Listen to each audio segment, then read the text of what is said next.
पाणी पितानी तुम्ही सगळ्यालाच बघितलं असेल, पक्ष्याला, प्राण्याला.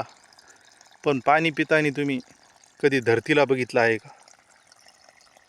एवढ्या सगळ्या रानामध्ये कुठे काही तुम्हाला भेग जाणवत नसेल, पण ही छोटीशी भेग आणि ह्या भेगामध्ये कशा पद्धतीने पाणी जातं आहे आणि ही आपली जी काळी माती आहे, आपलं रान आहे, कशा पद्धतीने पाणी पितं आहे.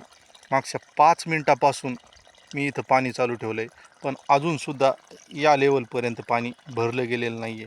म्हणजे पाण्याची भूक ही फक्त माणसालाच नसून या धरतीलासुद्धा आहे.